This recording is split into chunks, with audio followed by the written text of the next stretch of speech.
World Card Game Federation here with another episode of Decked. We have ourselves a little bit of a rare occasion. I'm going to be introducing a brand new card, a spoiler for set 13, and big shock, I got the blue card. I'm very pleased. Joey's been a good guy. He got me a card I could really sink my teeth into. So let's talk a little bit about where this is all going. As you guys know, we're going to build up archetypes. Now, the archetypes we're talking about are cards that feed a certain mechanic, certain win con over certain sets. You know, like say sets 1 through 5 probably of Namekian is a good example of how they were pretty much all running for rejuvenation and PPV. Pretty much every card is conducive to that one. Mildly beat down or energy, just depending on what you built for. With blue, we always had this problem. Blue doesn't MPPV well, it doesn't Dragon Ball manipulate well, it does allies well, but that again is only feeds into the other win con, beatdown. So Mimicry is going to go ahead and continue that idea, but accentuate it. It's going to go ahead and give us this copy focus, which is going to go ahead and resurrect a barely touched on, in my opinion, a barely touched on idea from sets 1 through 3. You've seen a lot of those copy cards, you know, like, I'm trying to remember, it's a blue style block that says if the card you stopped had a hit effect, you know, you may banish an ally to throw the attack back at him. You know, it reminds me of my Goku and Trunks swiftly moving days. Those were really interesting days. Because they had no cost, it was gonzo to use them. But anyway, like we said, we were going to go ahead and use those two ideas. Blue's beatdown focus, and blue is the copy mechanic. That's why the blue Mimicry Mastery exists. So it's neat, it's addressing a bunch of old concerns. I'm very pleased with that idea. But like we said, we're only talking about cards set 1 through 4 tops, where the whole copy mechanic even existed. So, this is going to need to be rounded out, and we're going to go ahead and find out why in a couple of seconds. Not why, but rather how will the developers go about rounding out this copy concept. One is addressing the MPs you've seen. I present to you, my patient audience, Blue Taunting Drill. Let's go and do a quick rundown. If this card is destroyed from your life deck, gain 5 stages. Now that's a parenthetical effect, which was pretty darn awesome. If you guys think about it, this whole concept of being destroyed out of a deck really only appeared in set 4, and really only appeared with Black Perceptive. The whole concept of using your deck as ammunition, right? You know, like the Black Perceptive Tien and whatnot. So blue has never had anything of the like, so it looks like we're going to go ahead and dig deep on this next set. We're going to go ahead and accentuate the copy mechanic and the self-mill mechanic. Really, really impressive. If you ask me, it's a lot to ask of any set of cards. So we move on to the continuous power.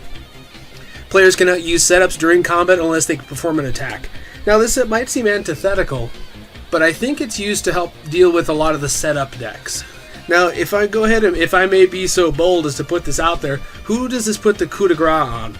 Well, if anybody out there remembers the Roshi decks, he used to use nothing but the setups, like a lot of black power up, enter combat, black power up, pull it back into play.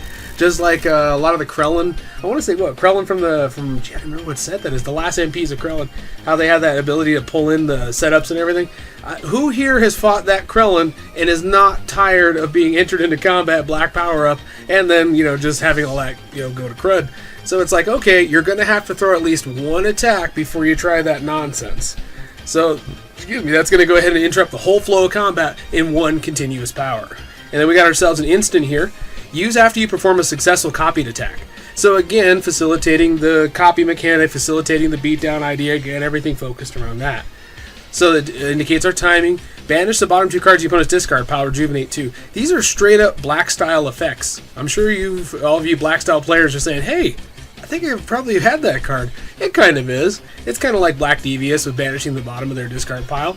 But the rejuvenation part is entirely new. Now, in my opinion, blue never had like a lot of longevity problems. Not nearly as bad as red, not nearly as bad as black. But I guess blue is sort of the middle ground. It always typically had high endurance, so you just didn't have those same issues from taking a beating.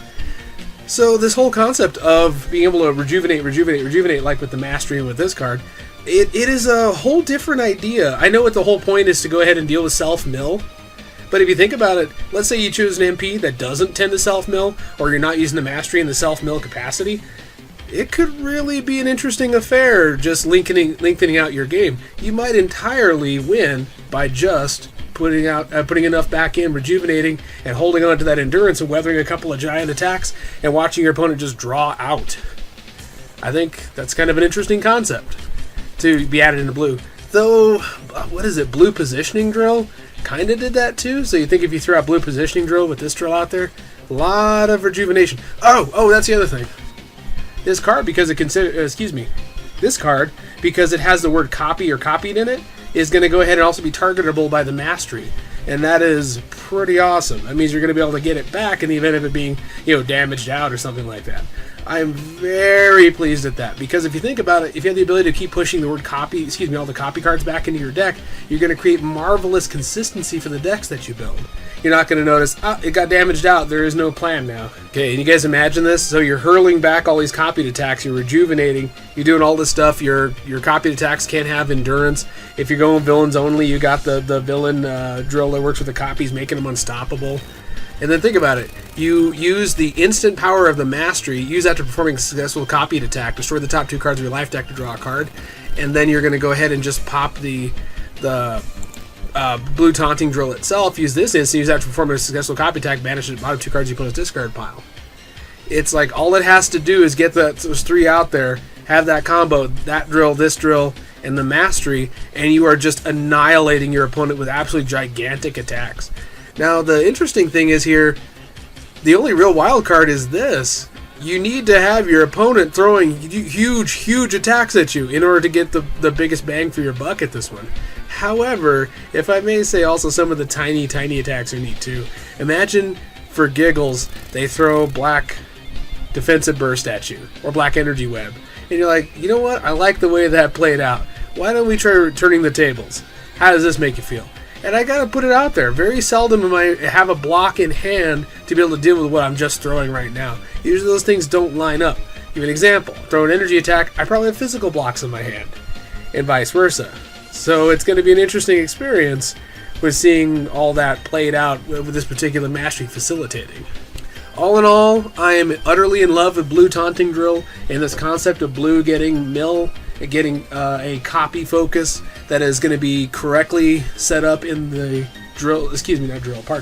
in the card suite that comes up in set 13. I'm looking very much so towards building all this up. In fact, mark my words, in the near future, we're going to see a resurgence of blue villain copy decks. In particular, the one I want to see, and I know maybe it'll mean nothing to anybody else, but nobody's manipulating the field more and doing more with all this. Because I don't know if you guys know, my big deal is if you got a mill deck, usually you mitigate mill by including Dragon Balls, so the self-mill doesn't hurt you, they just go back to the bottom. No big. I was thinking about it. Garlic Jr., DB manipulation, the ability to push him back into the deck without having to have Black Declaration or make it Enlightened or something like that. And the ability to help mitigate your own self-mill. I'm going to put that out there. My very first copy deck you guys are ever going to see that's going to utilize blue taunting drill, blue mimicry, and of course the new one, blue outburst. Be a whole new emphasis for me. I might be able to make one of those decks that just doesn't let you move. I know people call them stasis decks, but I think it's more of a stasis deck to me implies that I'm not doing anything either. That you're not attacking, doing anything.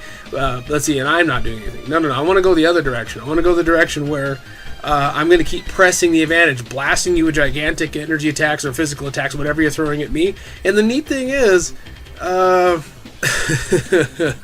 sorry, I'm just in love with this idea. So I don't always have to stop the attack in order to do the copy effect.